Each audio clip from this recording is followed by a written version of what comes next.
Hello there everyone, welcome back to our channel. In today's quick tutorial, we are gonna see how to change time and date on Android. So to do that, you have to go to your settings and in here scroll down until you find the general management.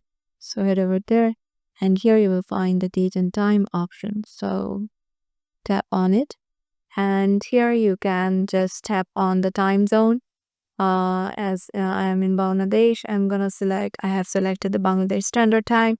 And if you want the automatic time zone, you can turn on automatic time zone and turn on automatic date and time. You can also use 24-hour format by enabling this one. You can also set your time by untapping or unenabling this one or disabling this one, and you can set your time and dating here manually. So yeah, this is how easy it is to change date and time on Android. Hope this video will help you out. Make sure to give it a thumbs up and subscribe to our channel. And please share it with your friends and family if it worked for you. And we hope to see you in our next tutorial.